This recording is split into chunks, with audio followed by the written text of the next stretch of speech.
يا رحمة للعالمين يا محمد.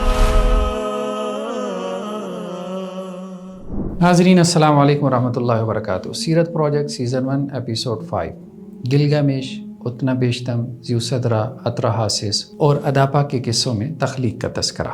سومیری تہذیب دنیا کی قدیم ترین تہذیب ہے جو کہ میسوپوٹیمیا یعنی حالیہ عراق کی سرزمین پر دجلہ اور فرات کے کنارے آباد تھی. ان کا وقت 5500 سے 2000 سال قبل مسیح بتلایا جاتا ہے. ان کے آغاز کے بارے زیادہ معلومات نہیں ہیں، لیکن یہ اپنے آپ کو کالے سر والا بلیک ہیڈڈ پیپل کہتے تھے. اکادین جو کہ ان کے بعد آئے، انہوں نے بھی ان کو یہی نام دیا تھا. بعض محققین کا کہنا یہ ہے کہ یہ لوگ خلیج فارس، پرشین گلف کے راستے سندھ تک بھی آئے تھے اور قدیم سندھی تہذیب کی بنیاد بھی انہی لوگوں نے ہی ڈالی تھی، اگرچہ اس بارے میں اور اوپینین بھی موجود ہیں. سومیرین کے بارے معروف ہے کہ وہ غیر سامی یعنی نان سیمیٹک تھے. نوح علیہ السلام کے بیٹے سام کی نسل سے نہ تھے. بعض کا خیال یہ ہے کہ سومیرین شمالی افریقہ سہارا سے سینٹرل ایشیا میں آ کر آباد ہوئے تھے. بعض کا کہنا یہ ہے کہ یہ مقامی یعنی عراق کی باشندے تھے، باہر سے نہ آئے تھے، اور یہی رائے بہتر معلوم ہوتی ہے. بائبل کے بیان سے بھی اسی رائے کی تصدیق ہوتی ہے. سومیری تہذیب کئی ایک شہری ریاستوں یعنی سٹی اسٹیٹ پر مشتمل تھی. شہروں میں باقاعدہ نہری نظام قائم تھا اور ان کی فصیل بھی ہوا کرتی تھی.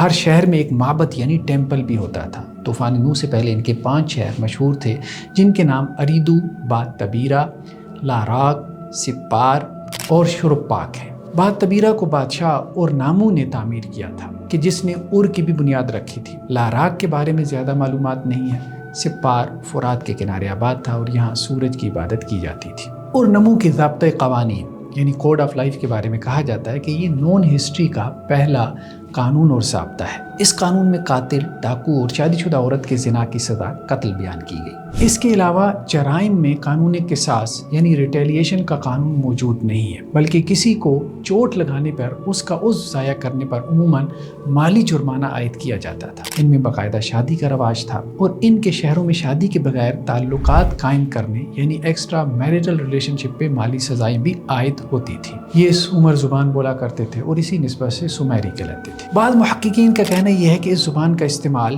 2900 یعنی 2900 قبل مسیح میں ملتا ہے.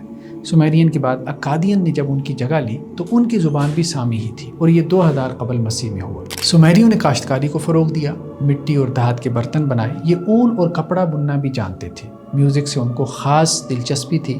بانسری وغیرہ جیسے آلات موسیقی ان کے ہاں عام تھے. سومیرین کے مطابق دیوتا انلیل اور اینکی اور ننہور ساج نے سومیرین کو پیدا کیا تھا اور ان کی بادشاہت آسمانوں سے زمین پر اتری تھی. این سے مراد آسمان تھا یعنی آسمانوں کا خدا. اس کی بیوی کا نام کی تھا جو وہ زمین کو کہتے تھے یعنی زمین کا خدا. این کی عبادت اورک شہر میں کی جاتی تھی. باقی سارے دیوتا ان دونوں یعنی این اور کی اولاد تھے. اور ان لیل کی عبادت نیپور شہر میں کی جاتی تھی. ان لیل کی بیوی کا نام نلیل تھا.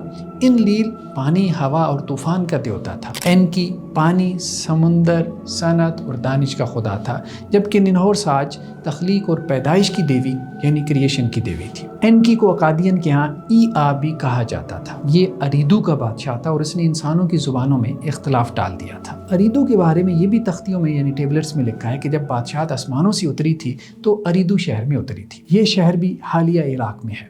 سن یا سیون یہ سومیرین دیوتا تھا. سومیرین اسے نانا بھی کہتے تھے جبکہ اکادین اسے سن کہتے تھے.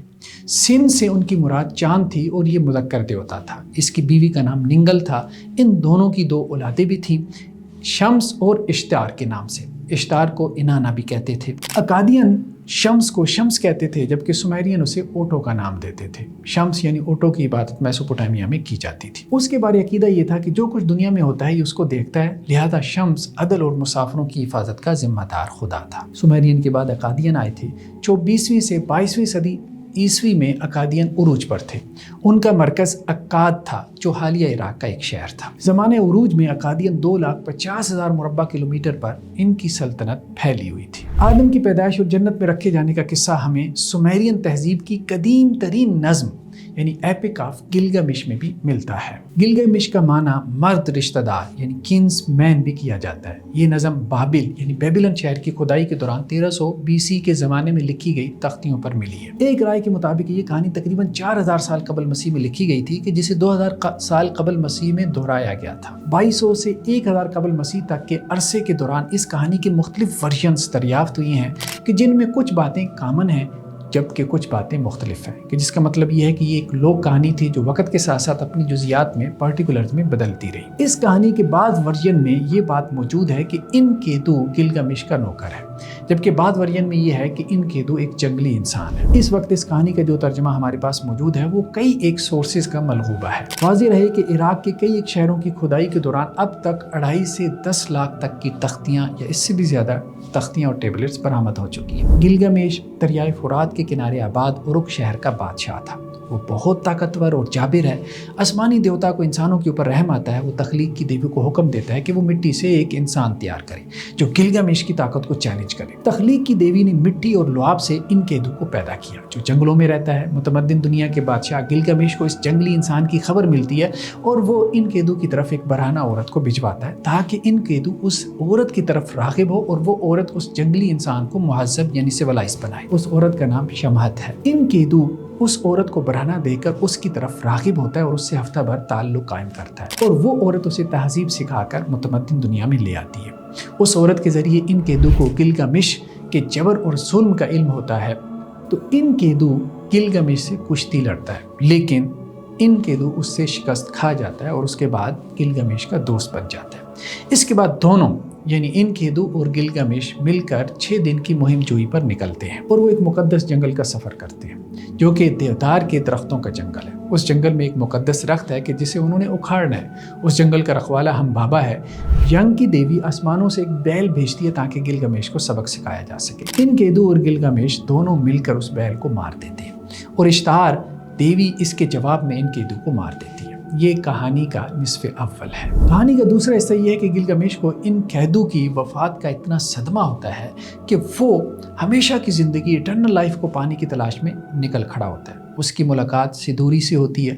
وہ گلگمش کو سمجھاتی ہے کہ وہ ہمیشہ کی زندگی یعنی ایٹرنل لائف کی جان چھوڑ دے کیونکہ موت انسان کا مقدر ہے اور وہ اپنی فیملی بنائے۔ لیکن گلگمش اس کی نصیحت کو نظر انداز کر کے اس سے اتنا بیشتم کے بارے میں پوچھتا ہے کہ وہ کہاں ملے گا۔ اتنا بیشتم شرق پاک کا بادشاہ ہے اور یہ وہ شخص ہے کہ جو میسوپوٹیمیا کے طوفانی سیلاب سے کشتی بنا کر بچ نکلا تھا اور اب اسے ہمیشہ کی زندگی ایٹرنل لائف مل چکی تھی۔ گلگمش کی ملاقات اتنا بیشتم سے ہوتی ہے اور وہ اسے سمجھاتے ہیں کہ ہمیشہ کی زندگی کی جان چھوڑ دے، لیکن گلگمش اپنی دھن کا پکا ہے۔ اتنا بیشتم گلگمش کو ایک امتحان میں ڈالتے ہیں کہ اگر وہ اس امتحان میں کامیاب ہو گیا تو اسے ہمیشہ کی زندگی مل جائے گی، اور وہ امتحان یہ ہے کہ وہ اپنے سونے پر قابو پا لے، یعنی 6 دن 7 راتیں نہ سو کر دکھا دے۔ لیکن گلگمش اس امتحان میں ناکام ہو جاتا ہے۔ اتنا بیشتم اسے ایک بوٹی کی خبر دیتا ہے کہ جو اسے سمندر سے حاصل کرنی ہے۔ اس بوٹی کی خاصیت یہ ہے کہ گلگمش اس کو کھانے کے بعد جوان ہو جائے گا۔ گلگمش وہ بوٹی حاصل کر لیتا ہے لیکن وہ بوٹی سانپ چرا لیتا ہے۔ گلگمش دوبارہ جوان ہونے یا ہمیشہ کی زندگی کی خواہش ترک کر کے واپس اپنے شہر اورک آ جاتا ہے۔ گلگمش اس نتیجے تک پہنچتا ہے کہ اسے ہمیشہ کی زندگی یعنی ایٹرنل لائف کبھی نہیں ملے گی کیونکہ دیوتاؤں نے انسان کی زندگی کو ایسے ہی ڈیزائن کیا کہ موت ان پر لازم آ کر رہنی ہے۔ ہمیشہ کی زندگی کو دیوتاؤں نے صرف اپنے لیے خاص کیا ہوا ہے۔ زیوسدرا کے بارے میں تختیوں میں لکھا ہے اور یہ تختیاں 1600 BC یعنی 1600 قبل مسیح سے 1900 قبل مسیح کے زمانے کی ہیں کہ زیوسدرا طوفان سے پہلے سومیرین کے آخری بادشاہ تھے۔ زیوسدرا کا مطلب ہے لمبی عمر پانے والا۔ یہ زن سدو آف شرب پاک کے نام سے بھی معروف تھے۔ زیوسدرا کے واقعے میں ہمیں یہ بات ملتی ہے کہ جب بادشاہت آسمان سے اتری تو کیش شہر میں اتری تھی۔ زیوسدرا کی کہانی میں تخلیق کا ذکر یعنی کریشن کا ذکر بھی موجود ہے اور اس بات کا بھی کہ آغاز تخلیق میں مذکورہ بالا 5 شہر وجود میں آئے تھے۔ دیوتاؤں نے شرب پاک میں سیلاب بھیجنے کا ارادہ کیا تھا اور اینکی نے زیوسدرا کو خبردار کیا تھا کہ وہ ایک بڑی سی کشتی بنائے۔ درمیان میں سے کچھ تختیاں یعنی ٹیبلٹ مسنگ بھی ہیں کہ جن کی وجہ سے کہانی نامکمل اور ادھوری ہے۔ پھر سیلاب کے آنے کا ذکر ہے، پھر سورج کا ظہور ہوتا ہے تو زیوسدرا اس کو سجدہ کر رہا ہوتا ہے اور ایک بیل اور بھیڑ کی قربانی دیتا ہے۔ سیلاب ختم ہونے کے بعد زیوسدرا این اور انلیل کو سجدہ کر رہا ہوتا ہے۔ بعد ازاں زیوسدرا دلمم منتقل ہو جاتا ہے جو کہ خلیج فارس میں یعنی پرشین گلف میں میسوپوٹیمیا سے سندھ کی تہذیب کی طرف جاتے ہوئے رستے میں آتا ہے۔ یہ علاقہ بحرین، کویت اور مشرقی سعودی عرب کے سنگم پر واقع ہے۔ سومیرین کی کہانی اور عدن کے باغ کے واقعے میں بھی کافی مشابہت ہے کہ جس کا بیان بائبل اور قرآن مجید دونوں میں موجود ہے۔ سومیرین کہانی کے مطابق یہ جنت دلمم کے علاقے میں موجود تھی کہ جہاں کوئی بیماری اور دکھ درد نہ تھا، لوگ بوڑھے نہ ہوتے تھے اور نہ ہی کوئی شکاری شکار کرتا تھا۔ اس کے علاوہ نظم میں کچھ معلومات ہمیں نہیں ملتی۔ زیوسدرا کے والد شرپاک کی نصیحتیں بھی بہت معروف ہیں جو انہوں نے اپنے بیٹے کو کی تھی، اور ان کا ذکر بھی تختیوں میں ملتا ہے۔ ان میں یہ ہے کہ بیٹا چوراہے پہ مت گھر بنانا کہ رستہ بند ہو جائے گا، لڑائی جھگڑے سے بچتے رہنا، کسی کی چیز نہ چرا لینا، کسی کے گھر زور زبردستی سے داخل نہ ہونا، لوٹ مار نہ کرنا، ناحق خون نہ بہانا، کسی کی بیٹی کی بے حرمتی نہ کرنا، نشے کی حالت میں فیصلہ نہ کرنا۔ دعا ٹھنڈے پانی کی مانند ہے جو دلوں کو ٹھنڈا کرتی ہے۔ طوائف کو مت خریدنا، برے انسان کو کشتی سمیت ڈوبنے دینا۔ ایک محبت بھرا دل خاندان کی تعمیر کرتا ہے اور نفرت بھرا دل خاندان کو تباہ کر دیتا ہے۔ میلوں ٹھیلوں سے کسی عورت کا بطور بیوی انتخاب نہ کرنا کچھ بھی زندگی سے زیادہ اہم نہیں۔ چیزوں کی خدمت نہ کرنا بلکہ چیزیں تمہاری خدمت کے لیے ہیں۔ اپنی بیوی کو قید میں مت ڈالنا، اسے مت رلانا، اسے مت مارنا، اسے مت باندھنا، اپنی ماں سے گستاخانہ لہجے میں بات نہ کرنا، وغیرہ وغیرہ۔ یہ بنیادی طور اخلاقیات کی تعلیمات تھیں جو بعد کی تہذیبوں میں مجموعے قوانین یعنی کوڈ آف لائف کی بنیاد بنی۔ ان یعنی شرپاک کے پند و نصائح کا تفصیلی مطالعہ محمد عاطف بیگ کی کتاب طوفان سے پہلے اور طوفان کے بعد میں کیا جا سکتا ہے۔